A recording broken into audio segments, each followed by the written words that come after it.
Okay, it still says testing.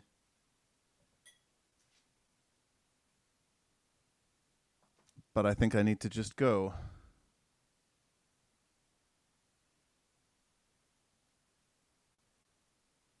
Okay, I'm going to go. I'm sorry it says testing. Hopefully everyone realizes what's going on. We had a little, I tried this out last week. Everything worked perfectly. And then I tried it again today. And technical difficulties. What else is new in the world? So, if you will bear with me, anyone who is here already, I will now take a moment to send this new Zoom link to my guests, because I have special guests for you today, and they need to be able to join this meeting, and I had to change the number of the meeting because the pre-planned meeting would not stream for some reason. So let me do that. I am sending an email to them right now. So you're going to hear from Darcy James Argue. You're going to hear from Jennifer Wharton. You're going to hear from Pedro Giraudo, as well as Dave Douglas. So I am now sending them all an emergency email with new Zoom link. Here we go. We are in 2020 and we can figure this stuff out. So hopefully all of them are aware of what's going on and we can just get going. So welcome everyone to the listening party for the launch of Urban Urbane by the Mike Fahie Jazz Orchestra. We are here to listen to some of the music from the album, music that inspired the album, and we're going to talk with some of the people who were involved in the making of the album. And of course, people will be joining us along the way, so I'm going to give them a minute to find the live stream. Hopefully the live stream works out. It looks like I've got another screen over here, and it looks like it's going, so hooray. My first time doing this. It's never going to go that simply. So what we're going to start with is I'm actually going to play a music video that we made of one of the tracks on the album. And those of you who've been following the release of this album have probably already seen this, but maybe you want to see it again. This is the music video for Nessun Dorma, and it features Chet Doxas. So actually, I should say before I go on that this album is all reimaginings of classical pieces for the jazz orchestra. So, of course, Nessun Dorma is one of the great opera arias of all time. And it's a tenor aria, so I thought, who better to feature than a tenor saxophone? And so Chet Doxas will be playing. And during the quarantine, I was going to do some sort of music video for this, and of course I couldn't set anything fancy up because I couldn't get together with a videographer or anything like that. And also, I sort of took up painting at the start of the quarantine because I was home with my kids, and they were doing a lot of art and different things, and I sort of started getting into it. And then I thought, well, I was enjoying watching YouTube videos of other people painting, and I said, well, why don't I do a painting for this video? And here it is. This is the video for Nessun Dorma. Let's make sure I do this right. I'm going to share my screen with you all. Share the sound. Just like that. Oh, and of course there's pop-ups. And now we should see Nessun Dorma. Enjoy, everyone.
Oop.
All right.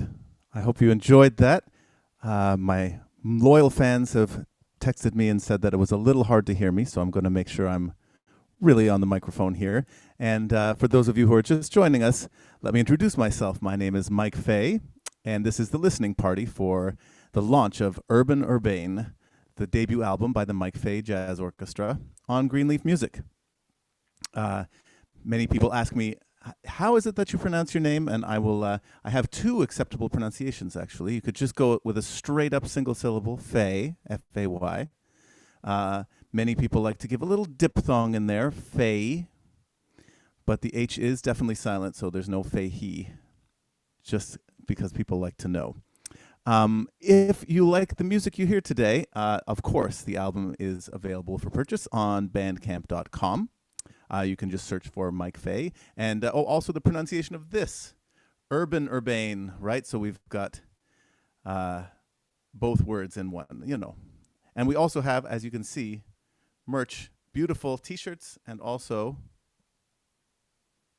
I put it on my chair here,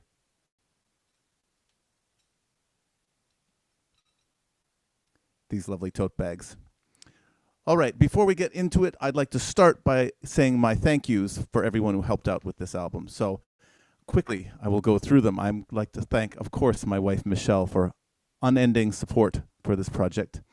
The band for bringing their focus and their brilliance and their individuality to this music. Dave Douglas and Greenleaf Music for trusting in us to put this out.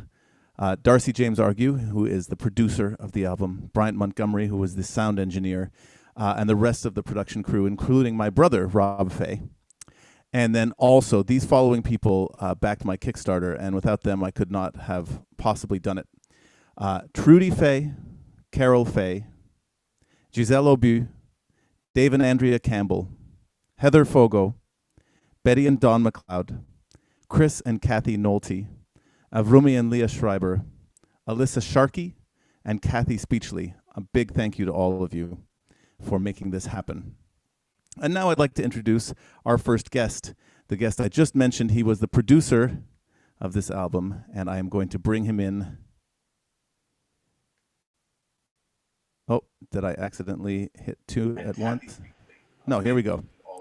So, composer and band leader Darcy James Argue is a fellow Canadian, and our relationship spans back to our time at McGill University in Montreal. Darcy has released 3 albums as a leader, each of which received a Grammy nomination. He also has 2 Juno nominations, a Doris Duke Award, a Guggenheim Fellowship. Darcy has composed 2 ambitious multimedia works for his large ensemble, Darcy James Argue's Secret Society, which are called Brooklyn Babylon and Real Enemies. And his latest project was a collaboration with singer Cécile McLaurin-Salvant entitled Ogress for voice and 13-piece chamber ensemble. Welcome, Darcy. Hey, Mike.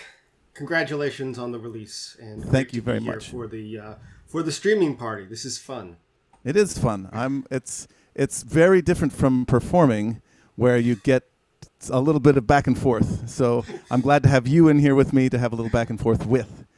I meant to say, by the way, for everyone who enjoyed that painting, it wasn't as big as it seemed on the screen. It's just here up in the corner. well placed. That's right. Okay, so I just wanted to ask you some questions about this recording and about yourself. So, of course, you are primarily a composer and band leader, but I know you've produced a number of large ensemble records as well. I have. And can you tell us a little bit about your process when you're going into a recording as a producer? Yeah, I mean, it really varies from composer to composer. And I like to go to the rehearsals. I like to meet one-on-one with the composer or the composers when there are multiple composers contributing to a project, and get a sense for what's important to them. And some people want a lot of input from me, even in terms of like, what material should I record? What order should I record it in? Are there any edits that I should make to the music before we take it into the studio? That kind of thing. But ultimately, what I see my job as doing is to be an advocate for the composer's ear while the composer is distracted with all the other stuff that is happening in a recording situation. Particularly if someone is involved in playing the music or someone is involved in conducting the music, it's really not possible to attend to everything else that is part of it. So I really try to dig into the scores. I try to go to the rehearsals, and then when I'm in the control booth, just really try to get a sense of what you, or whoever is the artist making the record, what you would think listening back to that take with some distance. And it's a very high pressure thing, because obviously in a large, complicated, multi-day recording session like this one, there's a lot of, time is of the essence, and doing another take for a 10-minute piece is going to consume a lot of that time and consume a lot of that energy. And so there is, the time management aspect of it is a big part of it. And just thinking, okay, do we have it? If we don't have it, what do I need to say to try to bring out whatever isn't happening is or isn't happening in the ensemble? Great. Yeah, I mean, I can say from my perspective, it was completely invaluable because you're taking care of a lot of things in the room as the conductor, and I was playing on some things, but even on most of the things that I wasn't playing on, it's just impossible to get a really good view as you're like emotionally trying to get everything out of everyone in the room. So yeah, I definitely it made a huge difference. So speaking of that multi-day recording session, one of the things that I always like to talk about to other musicians during or after sessions or during sessions is like what kind of fun anecdotes are there? Because almost always from the booth there's something that goes on that I wouldn't have known about, that the person in charge doesn't know about, but there's usually something. Is there anything that happened during this time? Well, you mentioned your brother Rob, who is, in addition to being a fantastic musician and a great asset in the booth, as we were listening back to the takes and kind of bouncing ideas off one another and thinking, sometimes Rob would suggest a particular way of phrasing a bit of feedback to the band that I would take credit for as the producer, as I feed it back. But your brother is kind of a Renaissance man and is a noted purveyor of gelato. And so we had some gelato-related discussions about that whole process.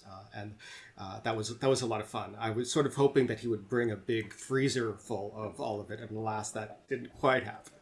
It didn't quite happen, but that's amazing. There's not a whole lot of recording sessions, I imagine, that have the ins and outs and details of gelato making. So that's cool. So now, how about the stuff that you've been working on? Now, of course, for those of you who don't know, I am the lead trombone player of Darcy's large ensemble, Darcy James Argue's Secret Society, and we recently were in the studio ourselves. Can you tell me about Real Enemies, the movie? Sure. So this was an interesting experience as we try to adapt Real Enemies, this multimedia piece from 2015.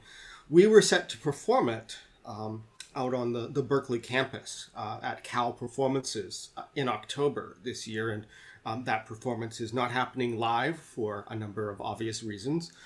And so then we thought about, well, what could we do to create a streamable version of Real Enemies for the Cal Performances audience?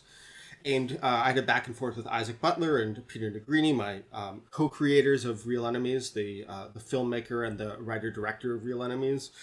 And there was an intermediate stage where at some point we thought we might be able to have a massive drive-in screen, and we could have the audience drive up and tune in on their car radio to Real Enemies while watching it on a giant stage. And that also, unfortunately, due to the situation in California, that had to be nixed. And so the plan C was, all right, we do have from the before times a studio recording of Real Enemies that we recorded in early 2016. And what we would like to do, since we can't get the whole band together in the same room to rehearse and record again, but we could get soloists in individually to a recording studio, we thought we would bring all the soloists back in and record not just new audio, but video, so that we have good footage of everyone playing and improvising and bringing the perspective of 5 years of all this to this piece about conspiracy theories. And we'll be blending that footage of the musicians with the footage of the multimedia content that we originally had for the show. That multimedia content didn't include any footage of the band because you would see the band on the stage, and then you would look up and you would see all the screens, the 15 different screens that we were projecting stuff onto. Right. So it's a big task putting this all together to try and make Real Enemies the movie, but it was so exciting to be back in the recording studio with you and all of my co-conspirators. You didn't get to see everybody, but I got to see everybody and got to hear everybody play, and it was really nurturing for me as a band leader to be able to have that connection to all of my co-conspirators and be able to make music with you guys again. After all those months. And so people who are interested in that, how are they going to find it?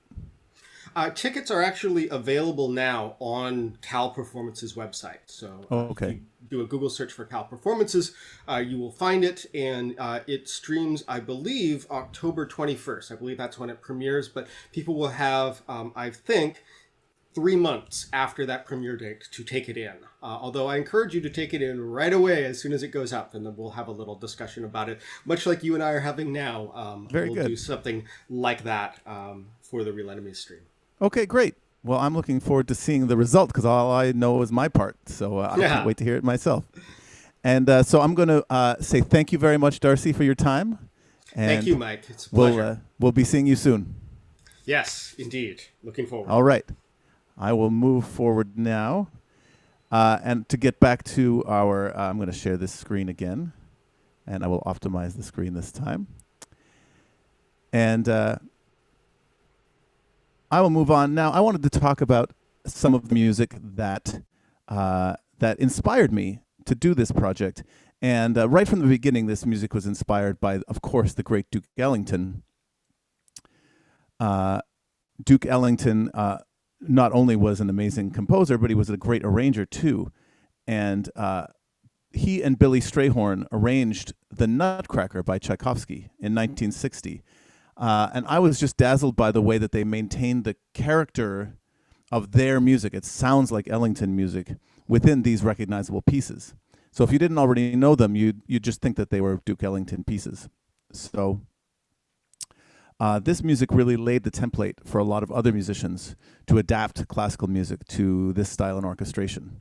So I would like to play for you some of... That's not that. That's not that. It must be over here. No, that's the Bartok. Oh, boy.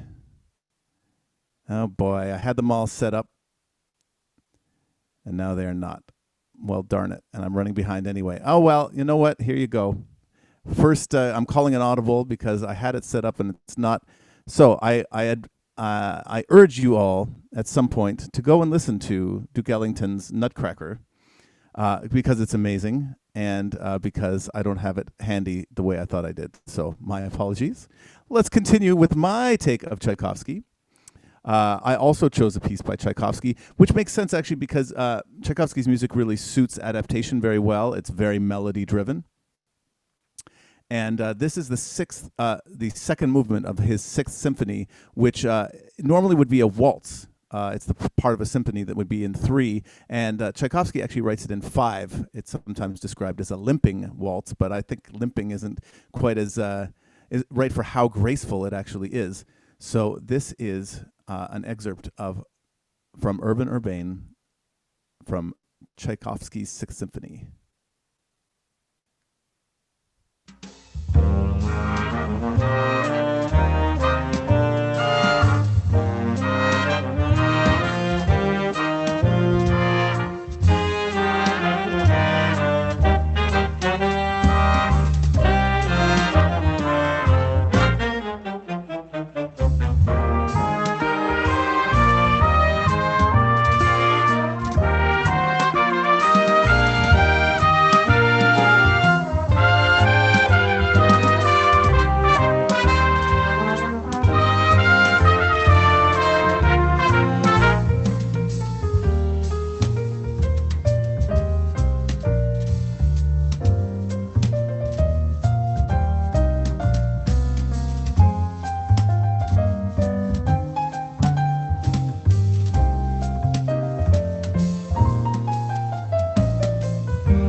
And if you want to hear the rest, well, you'll have to find it. And now I'd like to introduce my second guest, and I will admit her into the Zoom room. And here she comes. And she looks sideways to me. Sorry. That's okay. Is that better? That's better. Jennifer Wharton is a low brass specialist based in New York City. Though getting her start classically, Jen has deep roots in jazz, commercial, chamber, and Broadway music. She has performed on many Grammy-winning and nominated albums, including with Darcy James Argue's Secret Society, the Alan Ferber Big Band, and the cast albums for Beautiful, the Carole King musical, the Gershwins, Porgy and Bess, 9 to 5 the musical, and Curtains the musical. These days, Jennifer can be found leading her trombone-forward ensemble Bonegasm and making hilarious videos with her husband, trombonist John Fedchuk. Jen, hello. Hi, it's so good to see you. It's great to see you too. It's been way too long. I know. One of the worst parts of this thing, of course, for everyone is this distance that we have from our friends and colleagues. So it's great to I'm actually getting a little teary right now. I know. It's like, here we are. I just missed everybody so much. I know. And this is a great time to sort of relive some super fun times we had. Yeah. So here we are. Hi. Let me ask you some questions about the music. So I know. So Jen is a low brass specialist. She's a bass trombonist by trade, but also plays other low brass instruments. And I wrote things for tuba for her on this yes, album. You did. And I did. And I know that the tuba passages were sort of freaking you out a bit. Can you tell us about how you prepared for the recording? Well, one thing when you switch between bass trombone and tuba, the common thing to have happen is you play tuba with bass trombone air or vice versa. So it creates just like some tone weirdness and stuff. So getting at the time, when did we record this? I guess December, right? 2018. Yeah. So I was playing tuba at the time. Sometimes I have to pick it up cold. So I was luckily not completely coming from, zero from square one. But your parts were really high. I would call screech tuba. And I don't usually play up that high. And I had a small tuba at the time, and I decided I would shed on that, and I immediately sold it after your recording session. I didn't know that. Yeah. But it's so great to challenge myself in that way, and that's one thing I can really appreciate from you is, you're going to challenge the band, but you're not going to give us anything we can't handle. And Ideally. I wanted to throw the tuba out the window, but I didn't. You didn't, and then you nailed the parts. So there you go. I know. It's no one knows this, but I was texting Mike a couple days ago watching the video, and I was like, I had to stop watching because I wasn't sure the tuba player was going to make it. That's amazing. So, let's see. So, you play a lot of big band music. We play a lot together. And I'm always interested in how people, especially people who are really specialized in things in general, but in music too, like how do you see, being someone who's really specialized in this, how do you see the role of the bass trombone in a jazz orchestra, and maybe how that role might be different between different bands? Yeah, it's definitely different between different bands. I heard Jim McNeely describe it in a way that I really dug. And he said, sometimes you're the fourth trombone and sometimes you're the bass trombone. And that's really true. And depending on what sort of era of music you play, sometimes you can be even sort of third trombone-y. Yeah, I actually write like that too. I write both. Yeah. Where sometimes you're right in the section and sometimes you're bass trombone. Yeah, and I feel like the tendency nowadays is for people to kind of write more independent stuff. People are writing super modern stuff. I'm usually with the bari sax and bass more often than I am with the trombone section. So you have to get comfortable being able to turn on the switch you need to. Like, do I need to fit in with these articulations over here? Do I need to fit in time wise with the bass over here? It can be, and you've seen it before in bands where the time feel is so important. If I'm playing with the bass, I've got to be right on. I can't be, interpreting in any kind of way. It's got to be nailed. Right. Interesting. And then, and on the converse side, if you're playing with this trombone section, then you're much more playing maybe in a more melodic sort of way with the section. That's interesting. I mean, now that you say that, I guess I know that, but I hadn't sort of thought of it that way before. So cool. Yeah, you wear a couple different hats. You just got to get good at, figuring out which one to put on when. Exactly.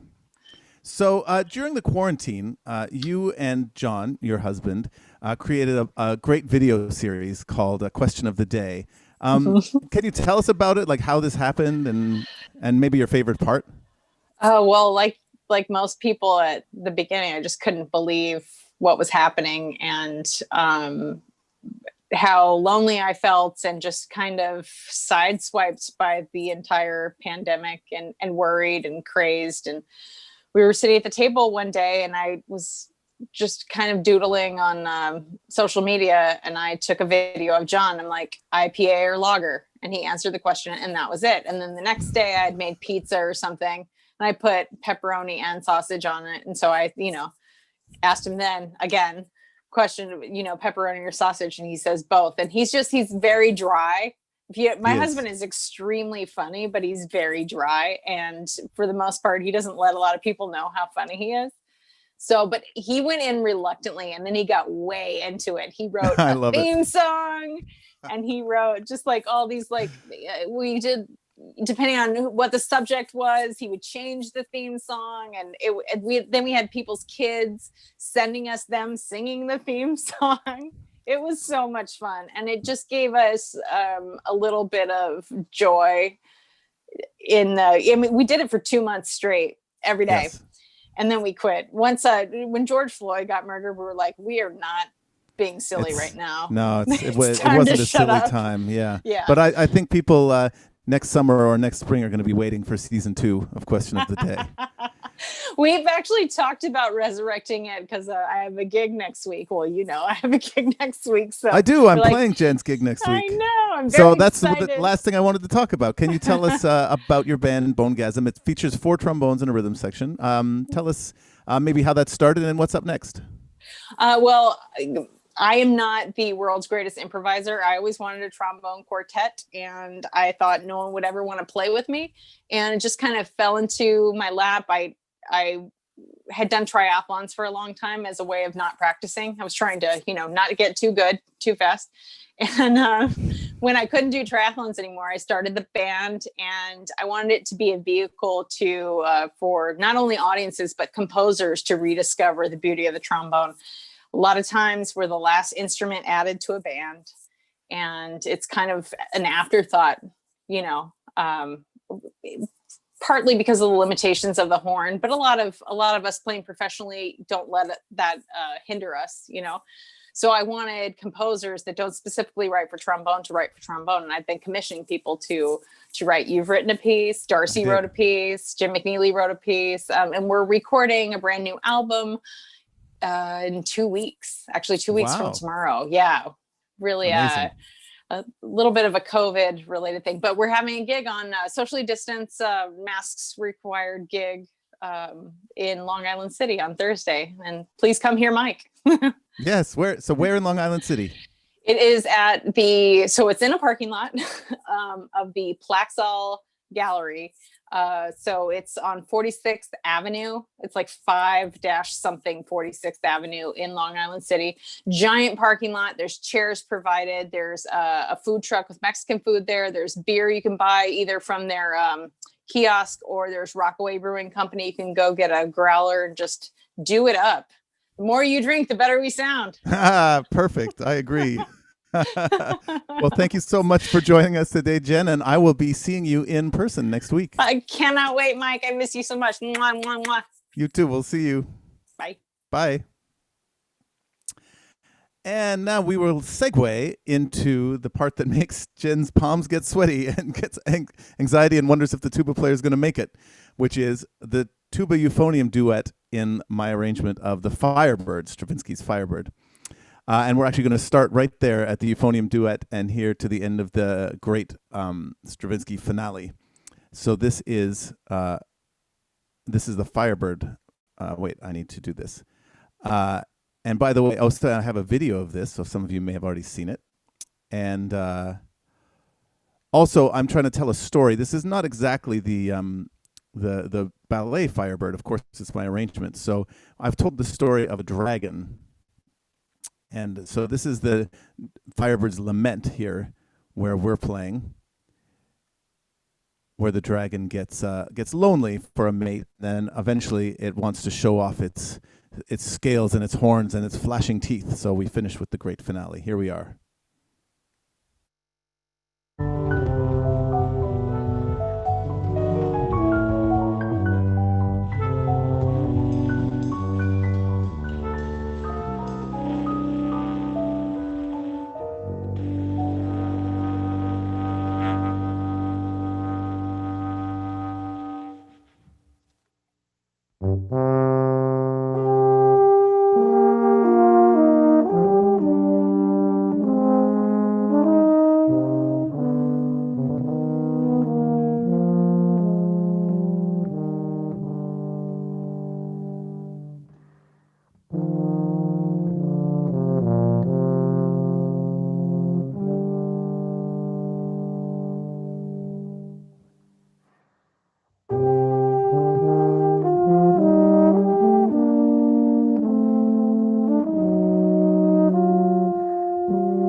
All right.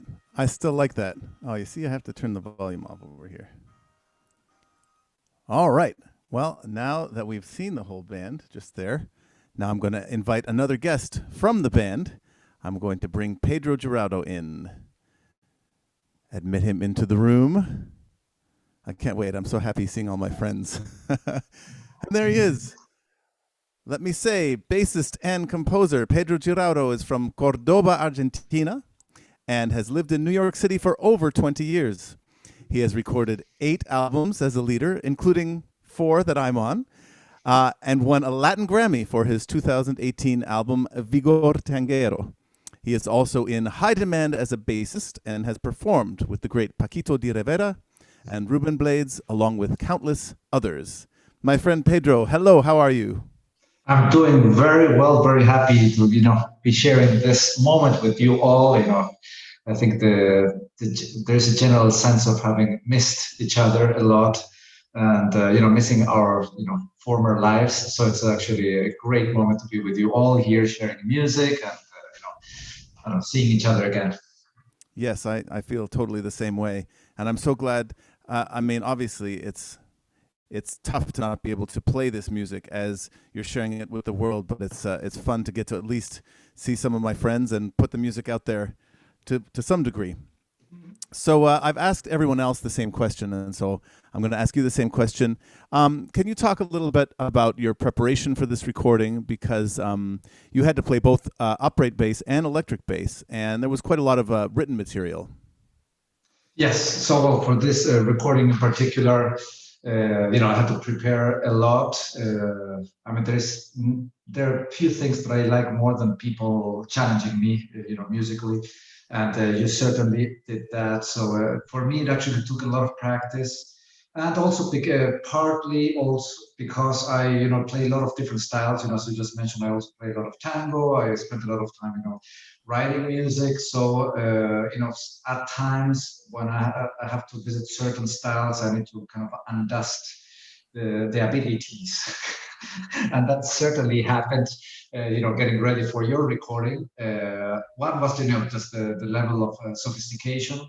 Needed some, practice, and very importantly, although I moved to New York, as you mentioned, over 20 years ago as an electric bass player, shortly after, I became almost exclusively an acoustic bass player, which is what I do, 99% of the time. So, having to record an electric bass, I think the recording, I don't know, before your recording, maybe 15 years had passed the last time I had recorded with electric bass.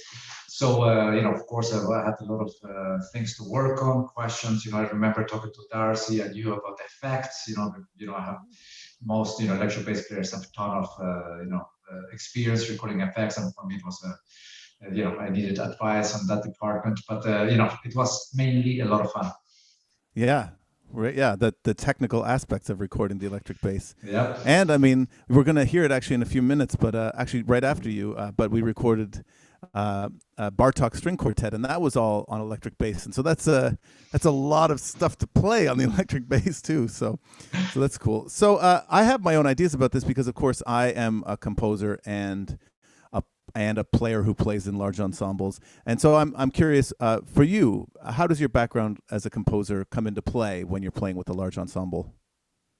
Well, I couldn't answer the question generally, but, I think this project in particular kind of like hits so many special places in my heart. I think one of the elements is that, you and I don't know, Jeff and Carl, we've been playing together for so many years that that's kind of depth.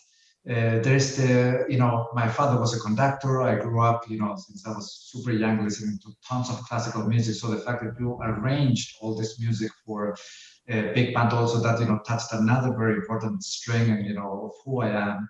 And then, of course, the big band. I've been writing for big bands for many years, and it's a sonority that I, deeply love. And when I hear that the instrument of the big bands being featured and written for so well, as in your case, I'm a huge fan of your writing, and I've told you that countless times.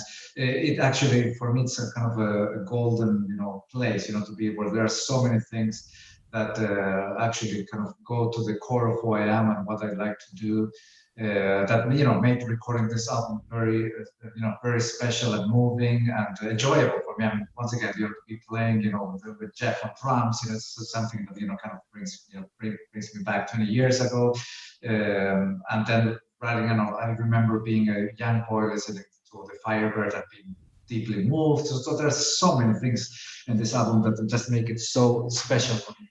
Right. It's funny. You made me think when you were saying that. I mean, that's one of the great things about New York City, is that because there's so much music and so many people making so many types of music, you really can find. I mean, sometimes not without even specifically looking for it, but find things that fit you exactly. Right. It happens, and as a band leader, you can hire musicians that fit you exactly. It's kind of it's exciting.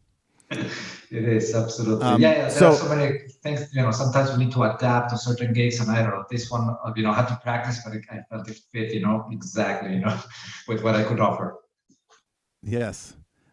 So for you, you've had some really great success as a composer, both in the jazz idiom and in the tango idiom. So outside of this project that we're talking about now, so in your life, what are some of the ways that those musics are sort of similar or different from your compositional approach? Well, the music itself is very different. Tango is pretty much, unless you improvise it, which is kind of a different style within tango, most tango is completely written out. And when I say completely, I mean completely. All the piano parts are written very much in a classical manner. Nevertheless, kind of the compositional element for me, I mean, the music that I write for big band and for the tango ensemble comes exactly from the same place. The process is pretty much the same. I mean, I always start with very simple ideas. I usually compose, most of my music on guitar, and I sing, and then I spend a lot of time working on the orchestration, instrumentation, and form, and so on. And so the initial process is exactly the same, and there are many pieces that I've arranged for both ensembles, for the big band and for the tango quartet, and they're very different. The tango ones don't have improvisation. I have to once again write everything out. Usually the forms are shorter. I have to think kind of much more in the chamber music. I have to put kind of a chamber music mindset. Unlike jazz, where I can explore a lot of other things, both because of the size of the instrumentation and also naturally that we have the device of improvisation, which is such a beautiful which is a natural form. A natural block in the form of the piece. Exactly. It's like what am I going to do with the development here? Well, now it's time for an improvised solo. I don't have to develop it really. So it is. I see how that's different. And I actually didn't know that about you, that you composed at the beginning with the guitar. That's cool. After all these years, I didn't know that. See, that's why we're here. We're learning things. So I'm going to say thank you so much for your time, Pedro. It's so great to see you and speak with you for a few minutes. And well, congratulations on the awesome music, and we'll be seeing you soon. Absolutely, and thank you all. I mean, even here when the album sounds so good, so hats off to you and Darcy and everybody in the team. Once again, I had a truly wonderful time, playing this music and hanging with all of you guys during the process. So thank you very much, and congratulations. Thank you very much.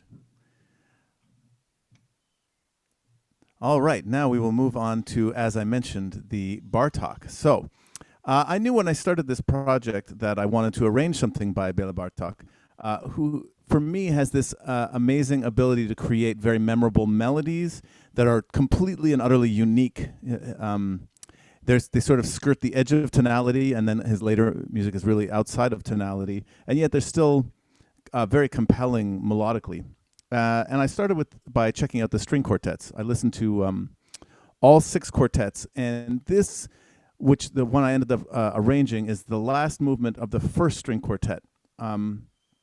And the variety of styles within this arrangement that I wrote kind of wrote themselves, from the driving 8th note section to the sort of tango-esque section to the heavy rock. I was hearing that really immediately when I heard the string quartet version. So although of course there's a lot of orchestration to do, the basic bones of the arrangement they kind of came very quickly and naturally to me. So I wanted to play for you first. This time I have it ready. Yes. I wanted to play for you first a couple minutes of the original string quartet, and then I will play for you a part of my arrangement.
So there's the string quartet, and now here is my arrangement of it. Of course, the most natural thing to do would be to replace that cello solo with a distorted electric guitar solo. I think that, I'm joking, of course, that would be obvious, but that's what ended up happening. So here we go.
So of course we could keep going, but hopefully you enjoyed that.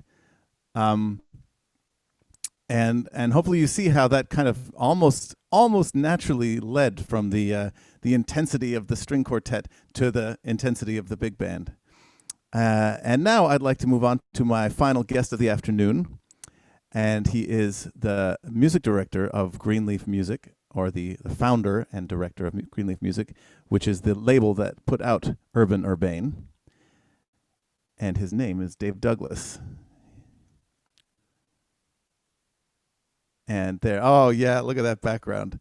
So before we start, trumpeter and composer Dave Douglas has over 50 recordings as a leader and more than 500 published compositions. He is highly acclaimed by musicians and critics alike, having won a Doris Duke Award, a Guggenheim Fellowship, an Aaron Copland Award, and Grammy nominations. He's been a Jazz Times Jazz Artist of the Year and Downbeat's Trumpeter of the Year. He is the co-founder of the Festival of New Trumpet Music, which is currently underway. And he has long been involved in using his platform for positive social change. His output includes projects like Witness, Uplift, 12 Pieces for Positive Action, and Engage. Dave is the founder and director of Greenleaf Music, the label that produced Urban Urbane. Thank you for joining me today, Dave Douglas. Thank you, Mike, and congratulations on the new record. It's so fantastic.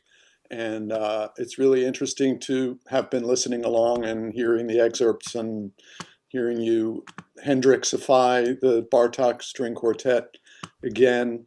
And, you know, the in-studio videos that you made, they're just fantastic. So congratulations. And if you'll join me and help me elect a new president in November, that would be fine. I mean, Dizzy's not running this time, but... Not this time. I'd vote for Dizzy. Well, thanks so much. You know, I should actually, because you mentioned that, I should give him a shout out. Steve Brickman is the person who did the in-studio videos, so he deserves some credit there too. I've been an admirer of yours for a very long time, and I'd love to just take a couple hours and just talk about music. But for our purposes today, I'd like to start with, can you tell me, in your role as the head of a record label, how do you go about curating the music that you'll release?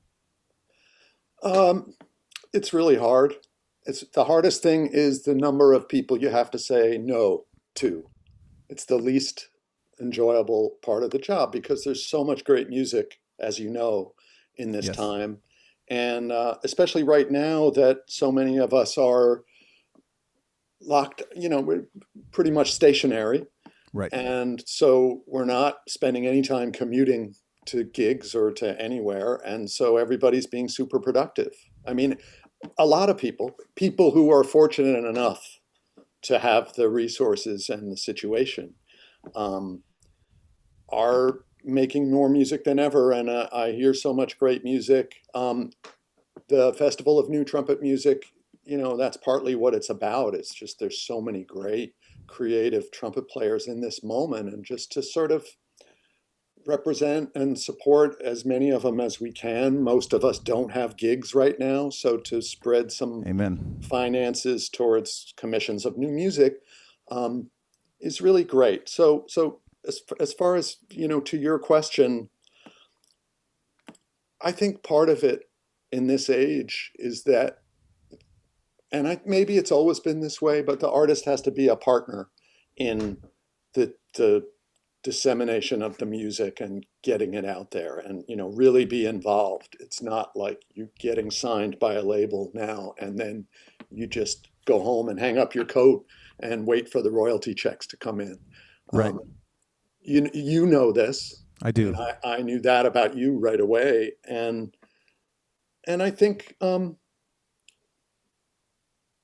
somebody like yourself that can put together a session like that with so many people involved, and the sound is so fantastic, and all the takes and all the playing, you know, it's really, and the concept of it is Right.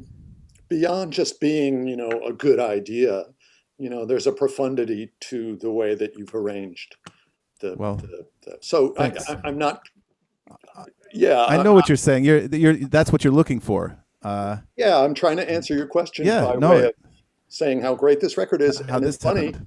Well, but it's funny that at Greenleaf, we have three great large jazz orchestra albums Yes. all in the same season.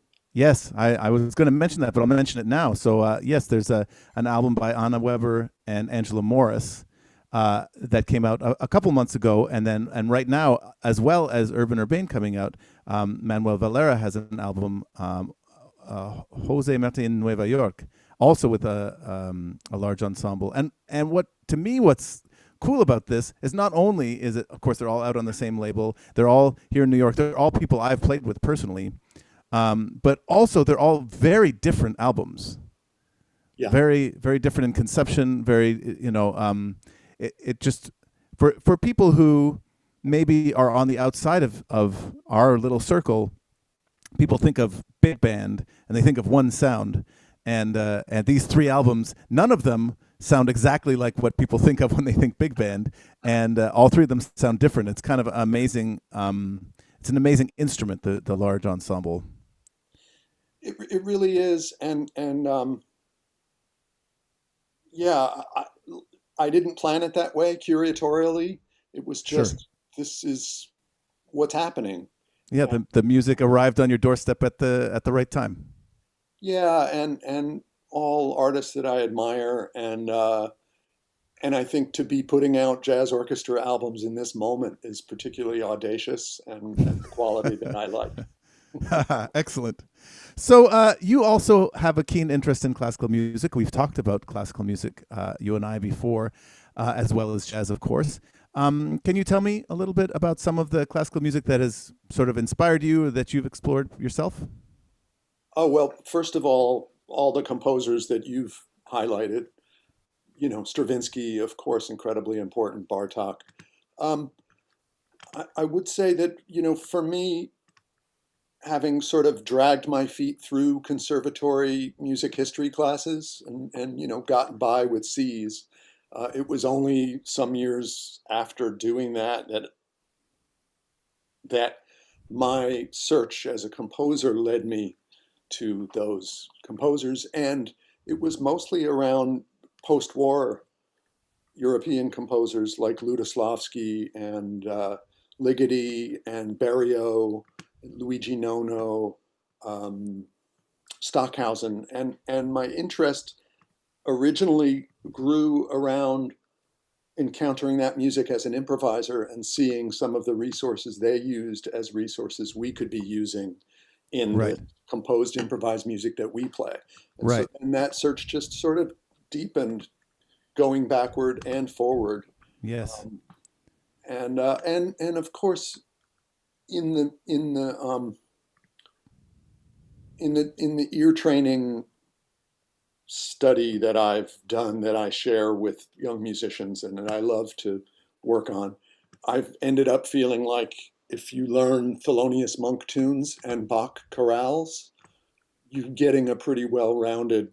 That covers a lot of bases. Yeah, and it really does. So, yeah, I mean, if maybe those are both classical composers, I don't know, but you're right. It doesn't exactly matter. Although, yeah, we know that we know some of the focus differences between those people. I should say, for my own part, actually, of course, naturally, you aren't the first jazz composer to explore those people, obviously. But for my own personal journey through jazz exploration, you were the first person whose music I recognized elements of postmodern classical music in, and sort of got me sort of exploring that myself. So thank you for that.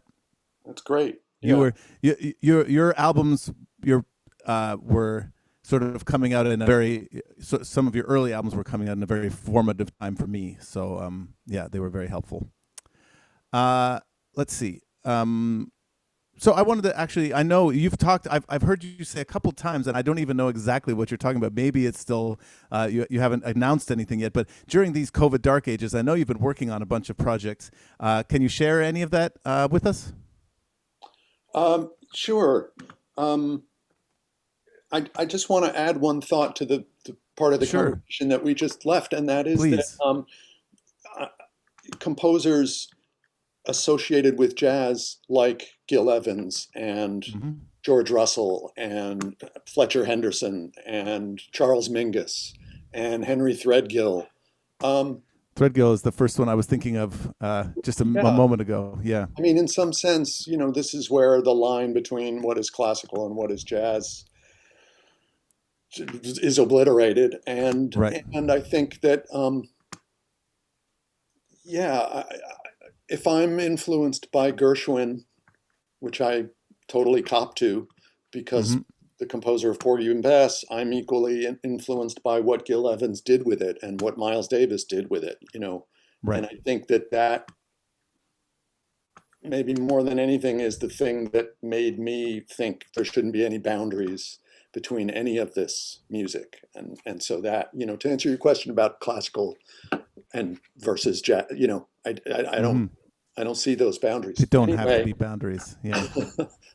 and that brings us to the Festival of New Trumpet Music, Yes.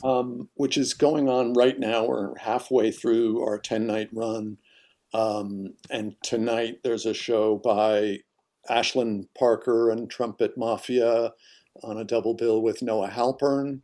And then starting tomorrow, there's 3 nights that we're calling Brass Without Borders. And so there's short pieces by trumpeters around the world: Mexico, Argentina, Kenya, Poland, UK, Bahrain, Spain, New York. I'm leaving out a few. Um, Amazing. and it's yeah, it's been a lot of work. I have a great team working on it, all volunteer. Uh, the last night of the festival is the 17th. It's Nicholas Payton created. It's about an hour and 10-minute music video uh, Wow. production. Yeah, it's really Amazing. amazing. So people should come and see it on Facebook Live if they can. And then as far as my own, I mean, I created a piece for this festival that's called Atmospheres. It's all archived at the Festival of New Trumpet Music website now. I did a piece with the trumpeter Dave Adewumi, where Hmm. we each played 2 trumpet parts. So we both wrote essentially trumpet quartets. Um, Wow. and we made some videos with those too, and it was really fun. Um, I have a piece that I started talking to Ryan Keberly about, and I know you'll Hmm. know that name as Right. probably a colleague of his. Oh, yes. We played in literally probably a dozen different bands together. I loved hearing Jen talk about the trombone, by the way. I'm so sorry that the trombone is always the last one picked. Well, I mean, As a former trombonist, I can we're relate. we're not the English horn or the off a Clyde, so we're still okay. Well, anyway, we were creating this group to tour in the Midwestern swing states in September and October to try to register students to vote and try to just spread the message of how important this election is. Right. And obviously, nobody's traveling at all now, but I got the bug in my head to write essentially, modern movement music. Hmm. And the events after George Floyd and the events with the pandemic and the events of the catastrophes in the West now, just I'm feeling from everybody I know this imperative to be involved and engaged and be as active as we can. So I wrote this book of music, uh, started with an arrangement of We Shall Overcome. And then it grew from there into a project that I'm calling simply Overcome. And Mm. it's 2 vocalists, Faye Victor and Camila Meza, Great. and me and Ryan Keberly, and Hmm. then Jorge Roeder on bass and Rudy Royston on drums. And we Fantastic. recorded the whole thing remotely over the summer, and it's just about done. So that'll be coming out soon. Um, my band Marching Music, the CD is coming out. I think it's actually like November 3rd is the really something ridiculously Soon. close to the election. But Right. that's a quartet with Rafik Bhatia, Melvin Gibbs, and Sim Kane. So lots Great. of fun projects coming up. Um, I I don't want to go on too long at length because this is your listening party, but there's just one other interesting project, which is that I got a commission from the city of Ghent, Belgium, to celebrate the 600th anniversary of the Ghent altarpiece by Jan van Eyck. Wow. That's an interesting commission. It's a wonderful painting and just an incredible work. And so I've been, we've been talking about this for a long time, and I was writing the music when the pandemic came on, and the premiere was supposed to be in November. Of course, that's now not happening, but I subsequently finished the work. Many of the musical artists live in Europe. So I've constructed a recording of the piece remotely. Mm-hmm. It's still going. It's not quite finished, but we managed to figure it out, and it's pretty exciting. I don't know when that'll see the light of the day, but I'm calling it Secular Psalms, and it's a really it became more of a meditation on this whole moment, right? Reflected through the message of that painting. So thanks for asking. With the fact that you had to do all the recording remotely and everything, it's amazing that we can do it, but it definitely changes something about the recorded performance of it. So that's going to be our time is going to be reflected in that recording. Yeah. All right. Well, thank you so much for everything, Dave, and thank you for joining me today. Thank you for inviting me. I'm so happy for this record and really happy to be a part of this session. Awesome. And I will say see you soon and move on to my final share with you all today. My last piece that I'm going to share with you, again, I'm going to play the original a little bit, and then I will play my arrangement. This is the first track of the album, and it's a well-known Chopin prelude. The original is only 12 measures long, although it's played at a very slow tempo, so it maybe feels a little more than 12 measures long.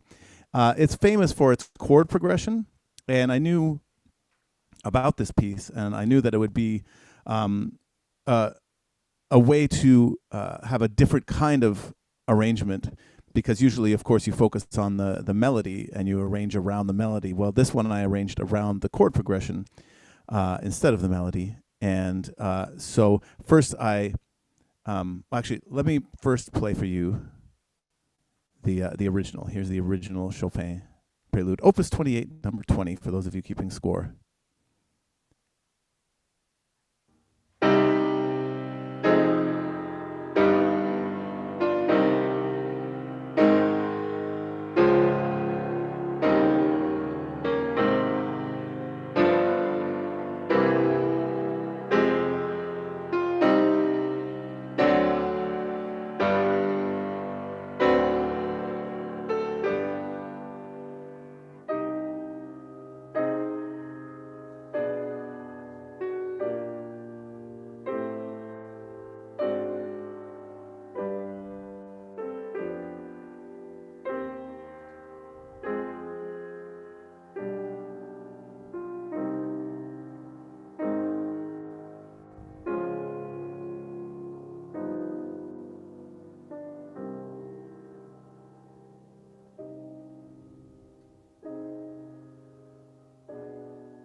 Such a beautiful and dramatic prelude.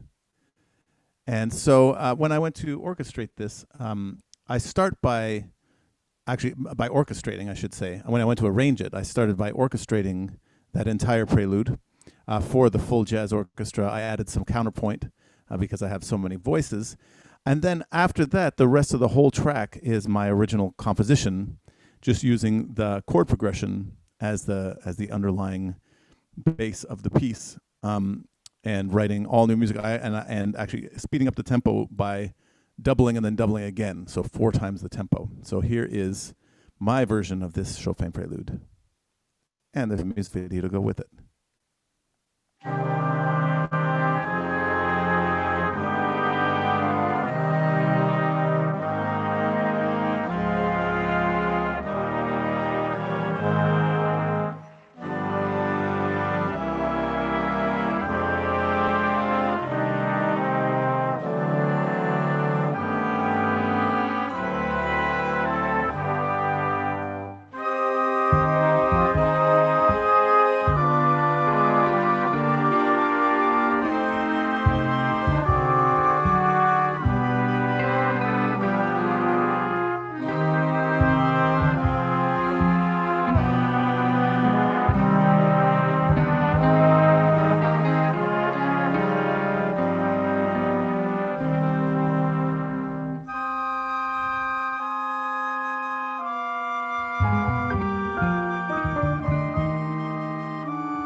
We'll stop it there. So those of you with keen ears hopefully will have noticed some of those chord progressions going by, and that's how that came to be. So we've reached the end of our listening party for today. Thank you all so much for tuning in. I hope you enjoyed the music and a little bit about the background and the interviews. And of course, if you liked what you heard and you haven't already, then please go to bandcamp.com and buy the album. You can get a download or the CD. You can buy merchandise like this t-shirt here, or like one last time, like this tote bag here. Very fashionable and very useful. You could rock them. Thank you one more time to Darcy James Argue, Jennifer Wharton, Pedro Giraudo, and Dave Douglas for joining me today, for their time and their expertise. And I wish you all health and happiness. Bye, everybody.